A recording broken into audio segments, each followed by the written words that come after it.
Okay, so apologies in advance if I cough throughout this session at any stage. Please don't panic. I am recovering from bronchitis. Welcome to everybody who's joined us. This is a really interesting opportunity to find out more about a scholarship that we're delighted to be able to offer again this year. Before we begin, I would like to acknowledge the traditional custodians of the land where I'm currently standing and working, the Wadawurrung people. I'm standing here in Torquay, Victoria, and I pay my respects to the elders past, present and emerging for our local Wadawurrung Indigenous community. And I pay my respects as well to the Indigenous communities on the lands in which you're all joining the session from. So as you would know, this session is about finding out a little bit more about a very generous scholarship that the OAR community are delighted and grateful to be able to offer, thanks to the generosity of Philippa Woolf, who you'll hear from in just a moment. I have on the panel today Philippa, who will tell us a little bit about the scholarship. Please forgive me while I continue to admit people, just as well we're all ambidextrous.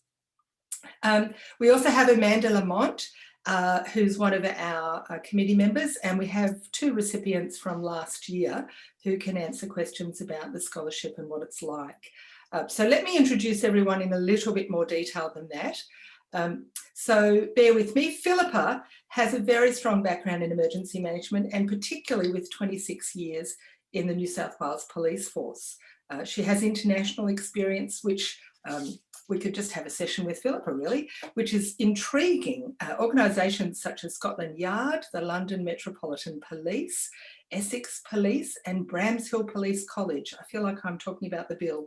And a number of employment and leadership related projects. She is a director at the Australian Centre for Investigation Management, and that is where this very generous scholarship is coming from. And Philippa can add to that if I've missed anything. I'd also like to introduce Amanda Lamont in a little bit more detail. Amanda's had some fascinating roles in the emergency management sector. She's a specialist in EM, disaster resilience and disaster risk reduction. She's a qualified lawyer, you may not know that. She's the deputy president of our network, and she's also a volunteer and takes her role at the community level really seriously. I'm always impressed by the things Amanda gets involved in. We have Christina Hanger, if you just give a wave. Thanks, Christina. Christina she's a program manager of transformation at the CFA down here in Victoria. And Alicia Whiley, if you give a wave, Alicia. Alicia has a very interesting title. She is a Senior Biosecurity Officer in Emergency Management and Incursions. She works for Local Land Services, which is part of DPI, I believe in central western New South Wales. So without further ado, what I might do is just throw to Philippa and say, look, it would be a great introduction, Philippa, if you could just explain a little bit of background for the scholarship, where it came from and how it eventuated. As I say, we're thrilled to be able to offer this scholarship again. So do you want to give us a little bit of an intro to the scholarship itself? Sure. Thanks very much, Margaret, and lovely to see Alicia and Christina again.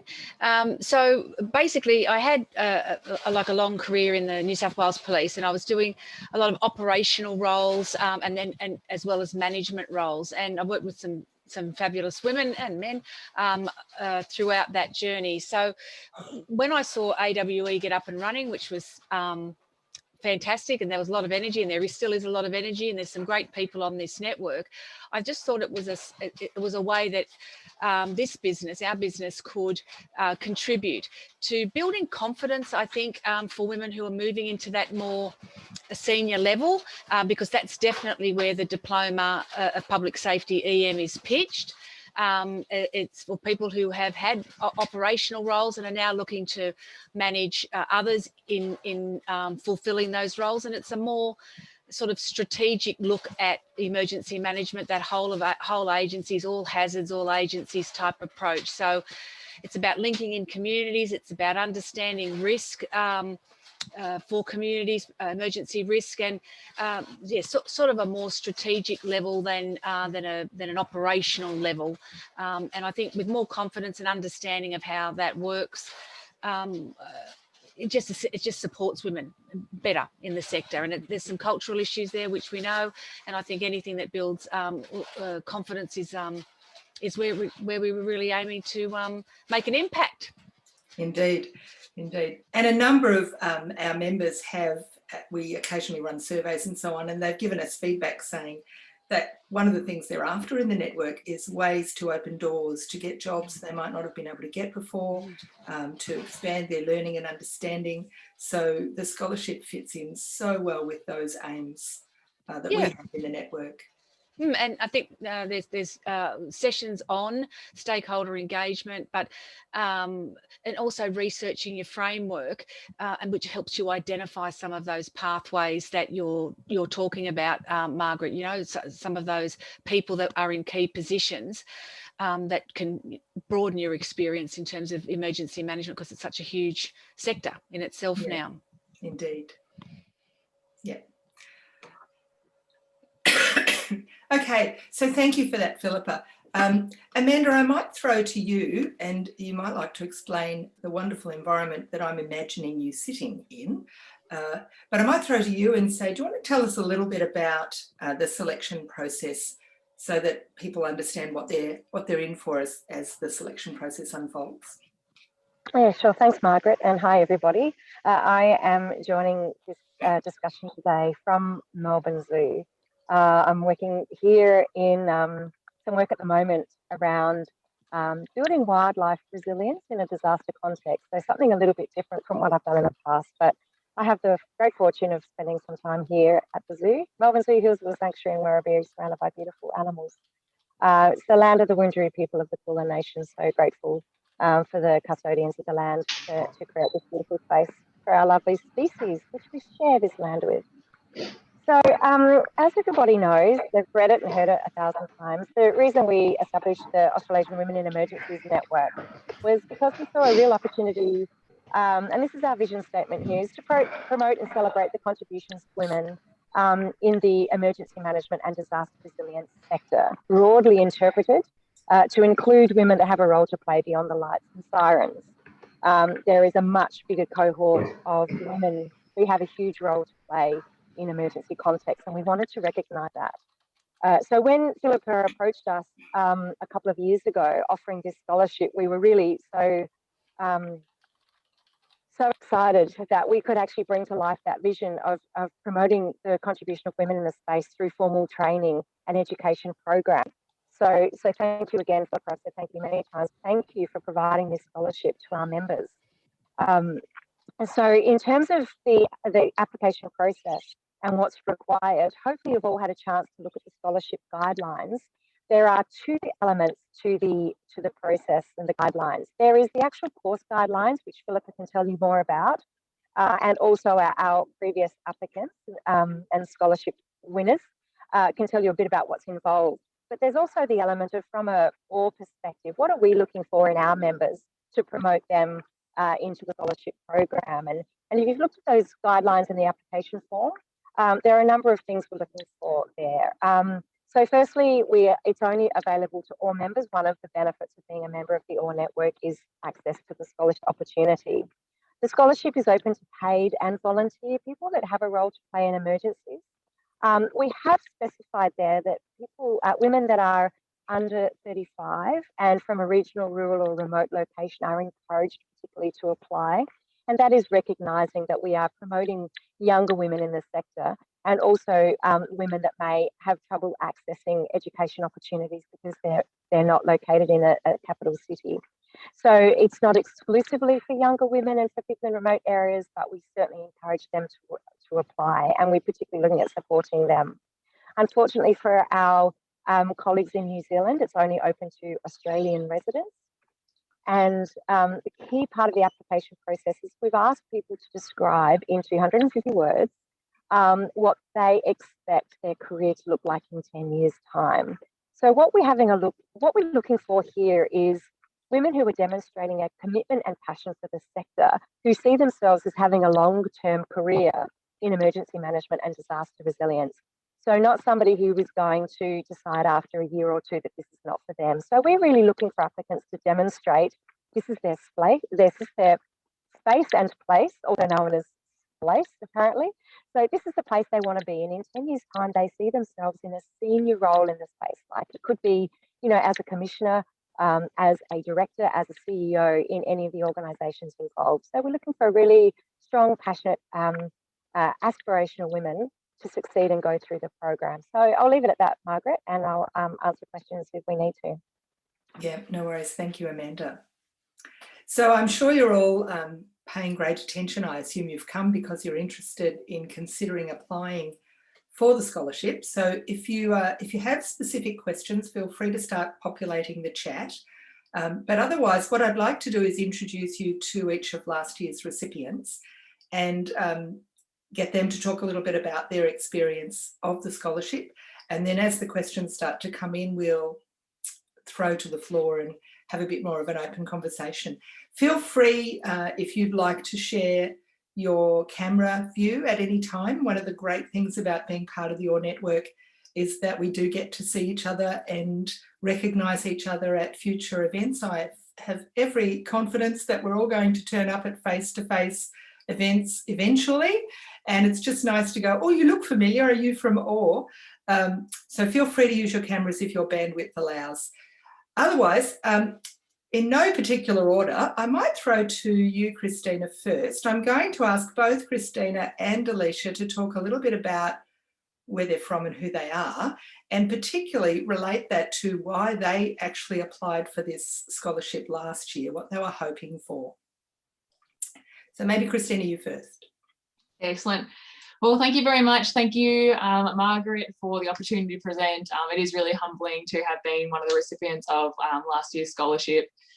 Thank you again to Philippa for the opportunity and the AWE network for making it happen. So my name is Christina Hanger and I'm based in Victoria with the Country Fire Authority. We do have other representatives on the line, which is exciting. I've been with CFA since 2015, and for most of that time, I've actually been based in our community engagement team. So I was fortunate enough to actually be based at state, but out there in the community, engaging from one side of the state to the other alongside volunteers. So for me, I'm really passionate about prevention and preparedness and also working alongside volunteers. Over the last couple of months, I've actually been based in CFA's transformation team. So looking at programs that will be implemented statewide to, I guess, support volunteers in the way that they actually go about their work, but looking at things like business processes, etc. And then for 5 years, I was actually a volunteer with the Victorian State Emergency Service as well. So I've kind of had both hats. I'm currently on leave from SES at the moment, but obviously a fantastic organisation. I've been given 3 questions. Margaret, do you want me to roll into those? Just do the first one. Do the question about why you applied and you know, what you were hoping for in doing that. Yeah, great. It's a really good question. Like, why do we do what we do? I mean, for anyone who's ever done study and worked at the same time, it's hard work. But, you know, why did I apply? I think number one is I was working at a state level, and it's quite easy to get really caught up for all of us in the work that we're doing and, you know, just delivering the outputs and the outcomes. But I really wanted to understand, how is it that what I do at a state level, how does that affect the people on the front line? Right. So the decisions that I make in the comfort of my office, you know, what does that actually mean and how does that affect the community?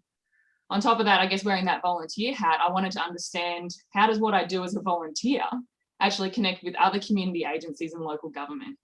Again, it's very easy to kind of, you know, the page you drop, you jump on the truck, you turn out, but why? And how does that connect into the broader picture? So for me, and to Philippa's point before, understanding how these actions that I take on a day-to-day basis, how do they connect strategically with the larger emergency management process? And then, of course, the other part of it is to what Amanda said before.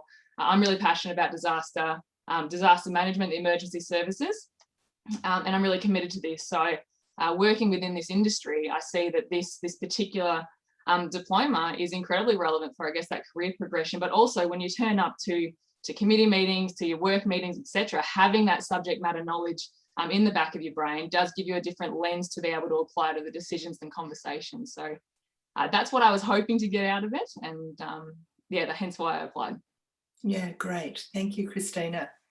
So we might fly over to you, Alicia, and just see hear a little bit more about you and see whether your reasons are similar or not. I'd love to know, tell me a bit about your background and why you applied and what you were hoping to achieve. Yeah, so yeah, like Margaret said earlier, I'm a senior biosecurity officer with emergency management and incursions. And again, like Christina said, thanks everyone for giving me this opportunity to apply for this diploma scholarship. I have been struggling for some time trying to get some of this studying done. And it was great to just push it through and get it done for the 12 months with the support that you guys, and in particular Philippa, gave me, which was great. So I started originally with the Livestock Health and Pest Authorities back in 2012 as a pest animal ranger. Really had no real drive back then because I was only 19 and had no sort of direction as to where I was going. But as soon as I started, I recognised the passion for animal health in particular and emergency management. So I stuck it out for a few years, and when we shifted over to a fully government organisation, being Local Land Services in 2014, I want to say, I got a job as a biosecurity officer in animal health. Was there I started to delve a bit more into emergency management and in particular preparedness and managing exercises with our industry stakeholders being our livestock agents, sale yard representatives, vets, etc., and ran a few exercises. And I started to get a real passion for emergency management and how all facets of emergency management apply for agricultural producers in this area, and how everything they do is essentially preparing them for horrible times, being drought, fire, flood, animal disease and plant pest diseases. There was an opportunity in 2018 for a solely biosecurity officer role in emergency management incursions, and it shifted from an operational role into a bit more of a strategic role, which is something I don't have a hell of a lot of experience in.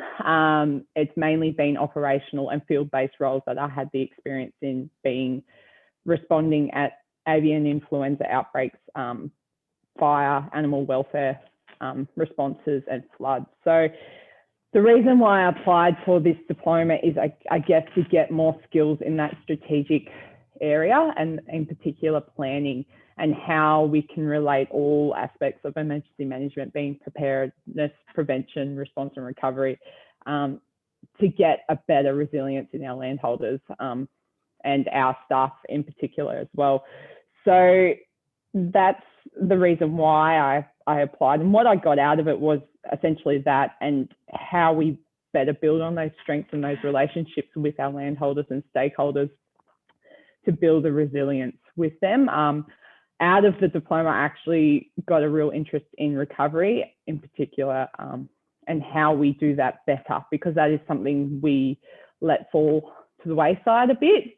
Once the response is over, everyone sort of goes back to their normal day jobs and forgets about the recovery stage, which also eventually leads into the preparedness again. So how we do that better and what sort of support we can provide is what I wanted to get out of it. So yeah. Do you want to know anything else? It's really interesting, and neither of you have said that you wanted to enhance, and so I'm curious as to whether this was a motivation, and if not, whether it's a potential benefit. So we'll lead into what are you starting to learn from the process and what do you think the benefits have been. But I'm curious that neither of you labelled one of your reasons for applying as being an explicit career development strategy to demonstrate, greater cred in the area, or to command greater respect, or any of those things. So I'm curious on any reflection on that, and as part of that, any benefits that are starting to play out for you as a result of doing the scholarship. Well, yeah, so I guess that's probably the main reason as well. I should have touched on that as well. So yeah, I didn't have really any qualifications going into this role. I applied for a job and I got a job, and then since I got that job, I followed a bit of a passion. And after having my boy, I come back from maternity leave and realized I need to get back into the game, and getting a diploma was what I needed to do. So that was also a major factor in me applying for this scholarship. And it has since reaped its benefits already. So I'm quite happy with that. Yeah, that's good. So Christina, how about you? Yeah, absolutely. So I kind of high level touched on it in that when you're sitting on committees and working groups with this particular qualification, obviously you do have a level of subject matter knowledge which is highly relevant. But I guess another way of looking at it, like by skill set and what my undergraduate is in, is not at all related to emergency services. So I'm a health scientist, according to my degree. Not how relevant is that in the emergency services. And then my skill set and what I specialize in is in program and project management, so designing education projects. So those skill sets aren't actually relevant to the emergency services. I guess the way that I see it is this is the study that you do to specialize in this industry. So it's absolutely amazing in terms of the conversations you have, the case studies that you're reading, the document, all of that is solely about this emergency management context within Australia. So I mean, it's invaluable in terms of understanding and developing that subject matter expertise for this industry. It'll be so interesting for both of you. So hopefully you'll stay involved in the network for a long time, and we'll be able to see how you progress over years. How's that for a long-term view? I'll be really interested because it's amazing, how many of us have come from different fields, and yet I can now see very definite links between emergency services and emergency management and education and health. So over time, I reckon one of the things I would predict is that you'll see more and more links between your what might appear to be disparate qualifications and knowledge areas. They come together. However, that's a whole other topic. A question for both of you, and then I would encourage people to start throwing questions in that chat, or I'll get you to just raise your hand if you'd like to ask a question directly. Question for both of you though. For the others who've come onto the session today and are trying to decide whether to apply, or they've decided to apply and they're trying to work out how to do the process, do you have any particular advice or particular learnings that you have from doing both the application process, but also, importantly, the study? Any advice you'd like to give? What would you like to have known before you started? Any kind of key things that you've learned? Heads up on COVID would have been nice. Yeah. Probably, sorry, Alicia, I'll jump in. I'm so excited about this question, so I just tend to do that, sorry. What would have been good to know in advance is that this isn't one of those studies that you sit in a room for 2 weeks and then at the end of the 2 weeks you get your piece of paper and it's kind of tick the boxes and you're done.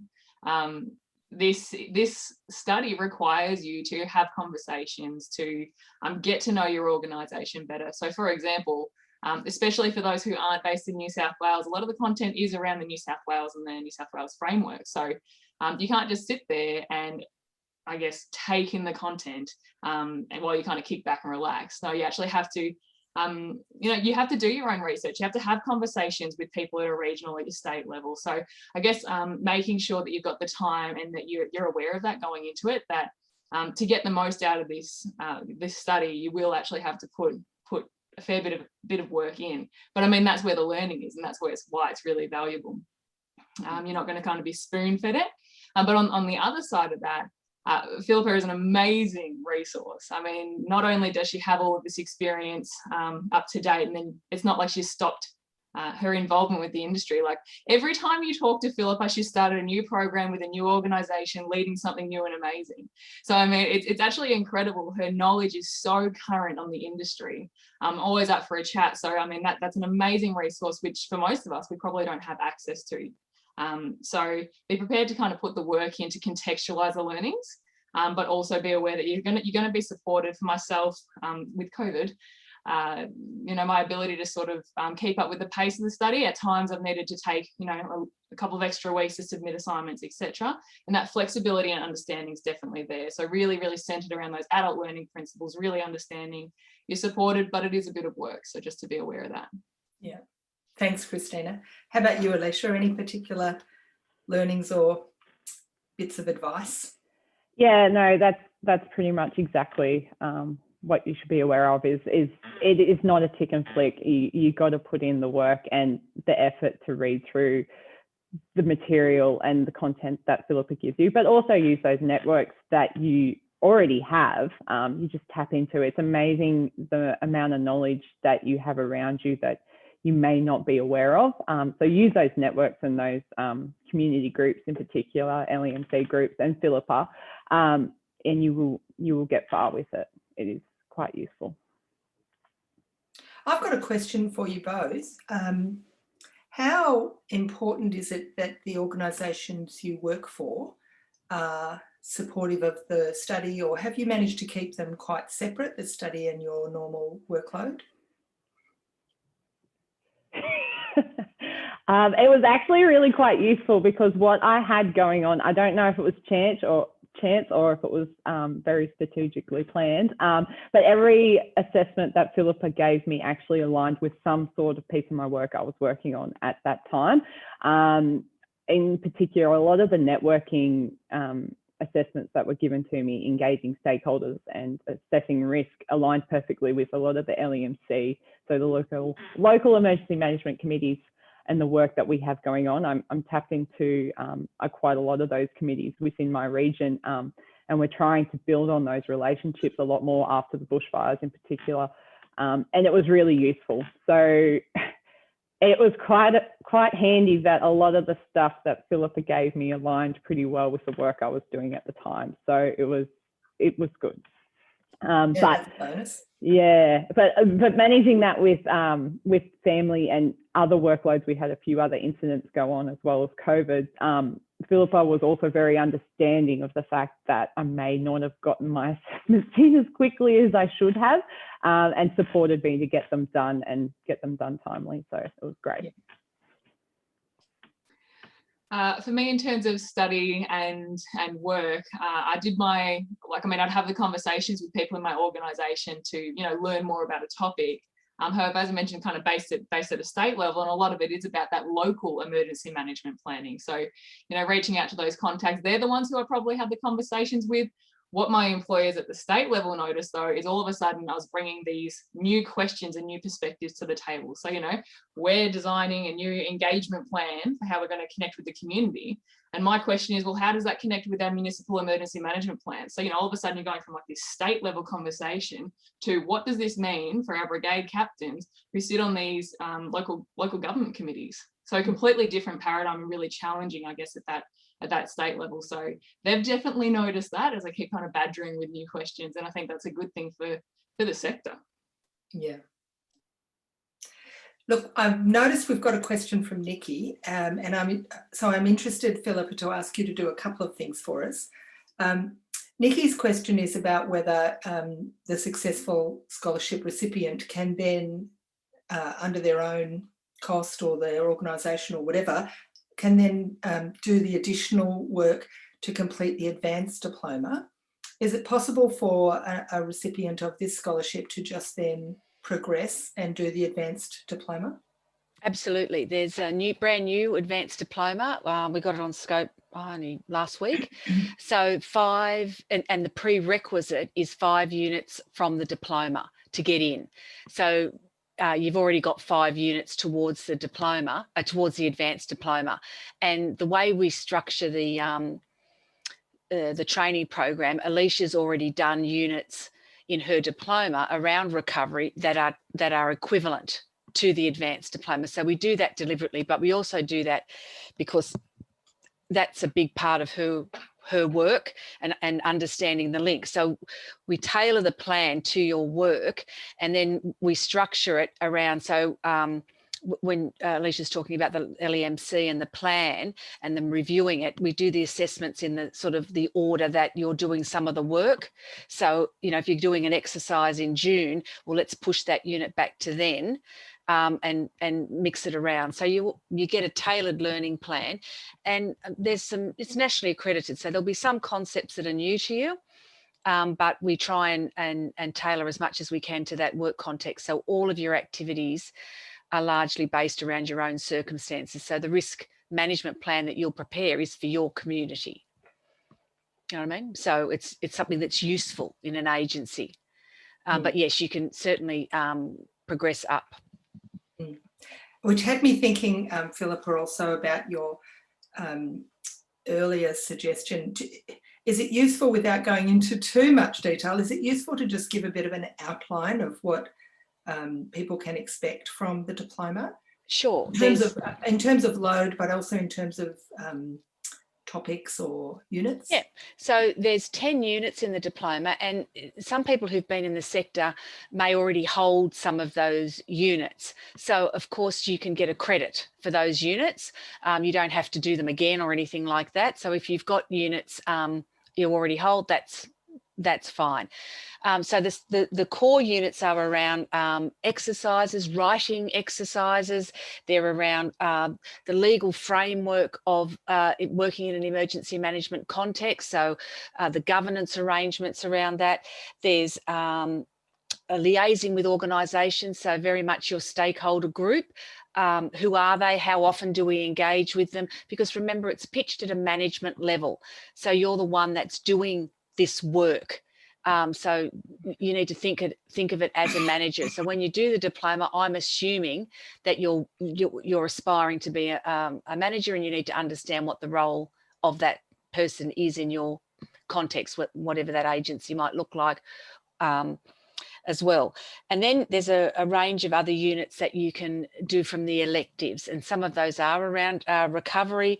There's ones about organisational responsibility and capability, and ensuring that we can meet those expectations of communities that's outlined in legislation.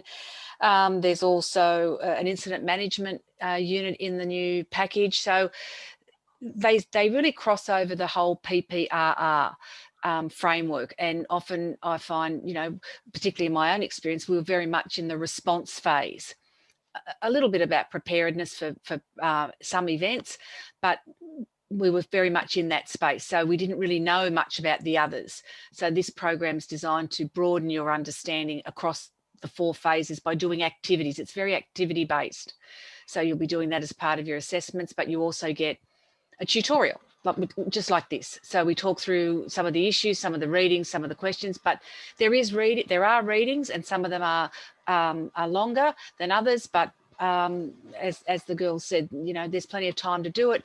In terms, we're not going to push you to have them done by a certain time or a certain date.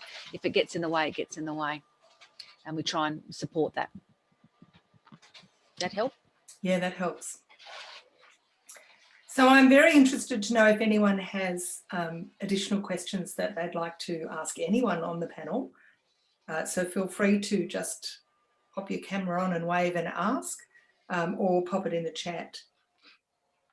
Oh, and I think Amanda asked about transferable skills, and there definitely are lots of transferable skills that you've brought in from other experiences. So if you're a volunteer, there'll be skills in your paid role that you might do. One of the core units is actually managing projects.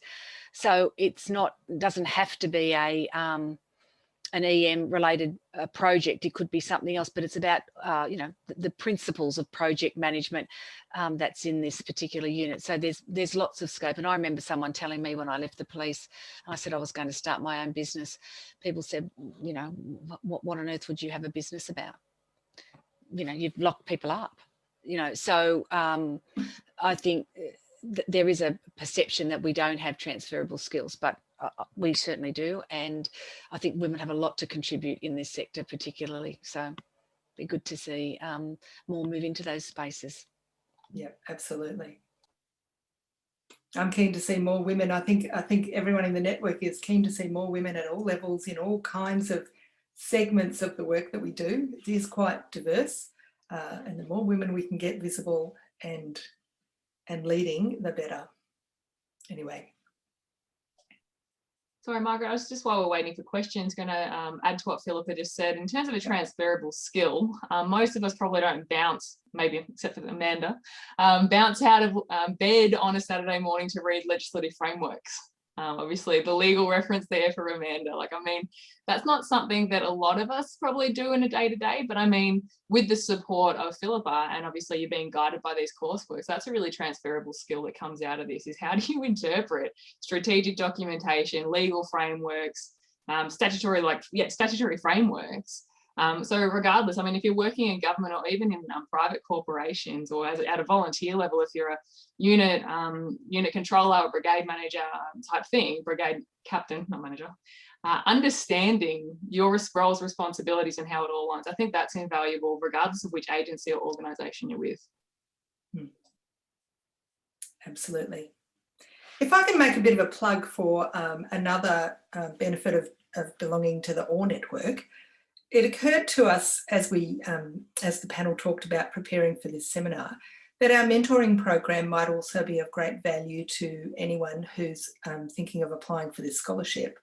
If you go to our website, there are a bunch of really interesting, talented, diverse backgrounds, women who have offered their time to be mentors.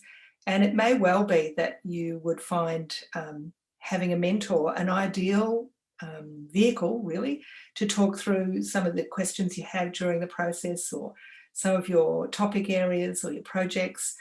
So I encourage you to consider, rather than seeing it as yet another thing you'd have to do at once, consider that a mentor might actually balance and support your participation in the scholarship program. So I encourage you to have a look at the mentors on our website. And it's lovely that so many people are nodding at that, and that might be a good idea. And Margaret, if I can add just a couple of things, Christina, I love what you just said then, because we can study and learn principles and policies and processes and legislative frameworks, but we always need to be asking, so what does that mean? What does that mean on the ground? And I think that those that work in that policy space struggle to connect. And I think that the real value about doing this sort of course is it enables us to bridge the gap between policy and strategy with on the ground, what does it mean? So I think that's awesome that you said that, and I'm very interested in that as well. So being able to do the formal bit behind the on the ground stuff, it means that we're just building a cohort of people that can do that interpretation and bring the sense to both sides. And Margaret as well, I guess, for those that aren't successful in the application process, why wouldn't you get a mentor? And, you know, the person that is, why wouldn't you? But if you're not, this might be a sort of a runner-up prize. There is a huge amount of value and stuff that you can learn from having a mentor. And those women on that group, like, I would hang with them whenever I possibly could. I learned so much from them. So encourage those of you on the call, if you haven't already got a mentor, grab one, because you can learn a lot through them. And thirdly, Margaret, if I can, I've just got a tip, right? Because for the panel that's going to decide the successful applicant for this scholarship, we really want you to demonstrate why are you going to be the standout applicant for getting this scholarship. So take time in the space that you've got on that application form to explain why this is what you really need to do right now, and how much value it's going to bring to you as your career, and how you are going to use that in the longer term. So really think about that question, and really take the opportunity when you do the application to be really clear about that, because that's where we are going to be able to differentiate between the different applicants. Somebody who's bringing passion, drive, commitment, and dedication to actually give their all as much as they can with their work to the program. So that's just a tip for those of you. Like Christina and Alicia said, it's not just a course where you tick a few boxes and then you're done. The application process is a competitive process. So take the time to really think about this and sell yourselves. Women are not generally good at doing that. Please sell yourselves and tell us why you are the one. Thanks, Amanda. Okay, so I'm aware that a few people have left the session for other meetings and other commitments, which is fine. We will make sure this recording is on. I'll send it to Amanda, who's our guru of doing such things really fast, so that it gets out. I'm normally quite slow, really fast, so that it gets out and about, so that you can have a chance to look at this again while you're doing your application. I guess if there are no questions from the floor, what I'll do is offer each of the panel members a chance to make a final comment or a final plug or anything at all for potential applicants, and then we might close. So feel free to throw questions in the chat, but otherwise, Philippa, anything final that you would like to add for potential applicants to think about? No, I don't think so. There's plenty of information about the particular program, but I really enjoy working with both these girls. I think that they've really cemented in my mind why we did it, why we wanted to do it. They're bright, they're interested, they're passionate, and they're smart. So this is, what we were trying to create. This new wave, and I think that's going to be fantastic going forward. So I've got just as much out of it as they have, I think. Maybe not the legislative frameworks last Saturday or whenever we did it, but you know what I mean, Christina. That was a bit hard going, wasn't it? Thanks, Philippa, that's great. Before I ask Amanda for any final remarks, Claire, I'm wondering whether you might like to actually ask your question in the chat. It's such an interesting question, but I don't want to misunderstand your intent. Do you want to just ask that question? Hi everybody, yes, Claire Inwood from South East Queensland. I currently work as an emergency management advisor in the disability services sector. And I was curious, ladies, if you would be open to discussing how you've participated, I guess, in profiling and media activity as recipients of the scholarship, but particularly in advocating and profiling OR and its role in offering the scholarship.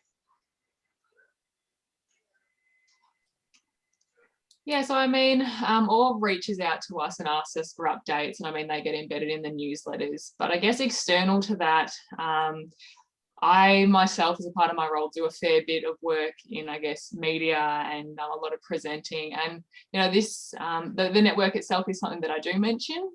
This study, when appropriate, I do mention as well. Obviously, I don't just run around kind of say I'm qualified. But I think it is an exciting thing. And I think being, in my case, a younger female in these situations where I'm talking to a lot of uniforms who happen to be most often male, you do stand out. And then when you turn around and you also say, yeah, and I'm part of this network and I do have this, I'm undertaking this qualification, there is that kind of nod of recognition as a part of that too. So not so much formal media in terms of like out on socials and whatnot, but I think in terms of raising awareness about this group and of the study that's being undertaken, that's sort of the extent for me. Anything to add, Alicia? Yeah, pretty much. I'm exactly the same. So like I have done some media things, you probably recognize that. I'm not brilliant talking in public. I'm getting better, but it's taken a bit. And I do a few media grabs in my job anyway. I had to do a few radio interviews this year. But yeah, other than the actual media grabs that we send through to OR and what goes up on socials, there hasn't been a hell of a lot of media activity outside of that. So, but yeah, I'm the same as Christina. A lot of the guys, I'm in emergency management and the agricultural sector. So I am quite tiny when it comes to being in those groups, but I am finding that there is a lot of women that are getting out there and being heard and doing a sensational job. We're very empathetic in times of a lot of stress with animals and people that are passionate about their animals. So I like to think that we try and use that empathy a lot more rather than voicing how dominant we are in a room. So yeah, it is, yeah, we're working on it. So we'll get there. Thanks, Alicia. And thank you, Claire, for that question, because it's such an interesting thing. I deliberately flicked to your question rather than go to Amanda, because Amanda may well want to expand on this as she provides her kind of final thoughts. We do have a presence on social media, and we do have a presence at a variety of events and conferences, and we're trying to promote more and more or as a network. But we haven't had the capacity, or perhaps we haven't thought about it enough, to really focus on a communications strategy for OR. And perhaps we need to promote more the fabulous scholarship opportunity that this has been. And so we may call on you, Christina and Alicia, for a bit of media. Anyway, I'll throw to Amanda and get her thoughts on that, but also her final thoughts on the scholarship application process. Thanks, Margaret.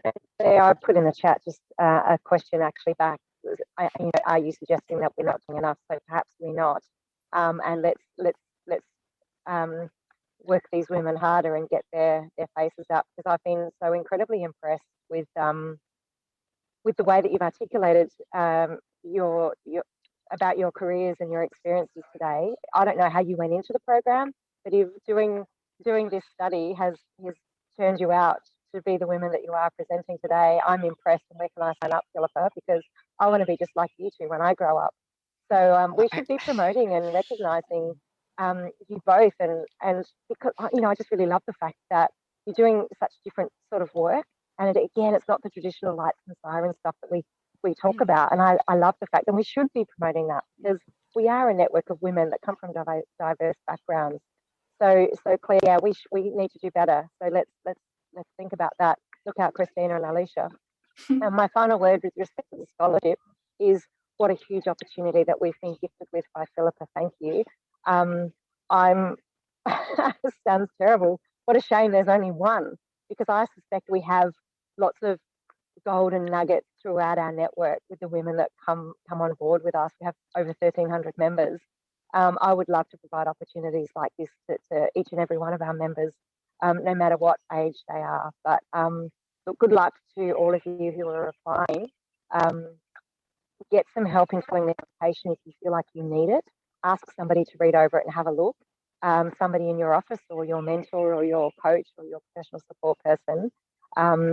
Put the effort in, and we'll be in touch. And we were happy to, as the OR committee, we would be really happy to speak to any of you through the process, or afterwards if you're not successful, about your application process and maybe explore other opportunities. So thanks for coming on today, and thanks for hosting, Margaret. My pleasure. Thanks, Amanda. Any final words, Alicia and Christina? I did. It was funny when I was writing my notes around who should apply for this. I was like, if you're a volunteer, yes, apply. If you aren't a volunteer but you work in emergency services and what you do affects volunteers, yes, apply. So pretty much apply for this. Is my bottom line. It's an amazing opportunity, and I mean, scholarship or not, I'd recommend studying through Philippa. I mean, regardless of the scholarship, I mean, it's an amazing opportunity, and you get great mentorship. And that's probably it for me. So thank you for the opportunity to share. Thanks, Christina. Yeah, definitely. I think it's given me a lot more confidence and a bit less imposter syndrome when I'm going to these things. So it is a great thing to get into. So yeah, by all means apply, and don't be afraid to let your passion shine through and show where you want to go and how you want to do it. So put that in there. I think that's a brilliant way to end. I would love to add to the yes, apply. I grew up in a country town on a farm, Alicia, and so, if you think you have a small part to play because you look after agriculture, yes, apply. If you're in rural or regional areas and you're not quite sure whether you've got the city thinking you need, apply. If you're in the city and you don't want to miss out, it's such a great opportunity. So I might bring this to conclusion and just thank Philippa again for what a wonderful opportunity this is on behalf of OR. And thank you all for coming. As I say, we'll get this recording up as soon as we can, and I wish you all the best of luck with your applications. Just to reinforce what Amanda said, don't hesitate to reach out and get someone to read over your application. Plenty of fabulous women in all would welcome the opportunity to help, and all the very best. Can't wait to see who gets this year's scholarship. So thank you all for coming. Good luck.